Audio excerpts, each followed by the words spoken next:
In this short tutorial, I will show you how to lock apps with Face ID on iOS 18. With the latest iOS update, you can now add an extra layer of security by locking any app with Face ID. This means only you can access those apps, adding more privacy to your device. To get started, long press the app icon of the app you want to lock with Face ID. For example, let's long press on the Facebook app icon. It will show you these options. Just tap on the Require Face ID option. Then tap Require Face ID. Now your device will scan your face and lock that specific app.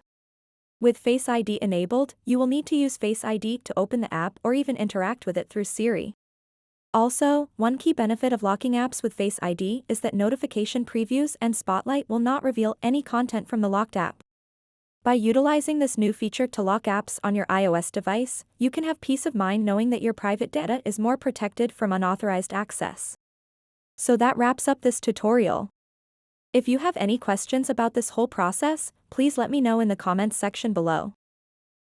And if this video helped you out, please give it a big thumbs up and subscribe to this channel for more tutorial videos like this one. Thank you so much for watching and have a good day.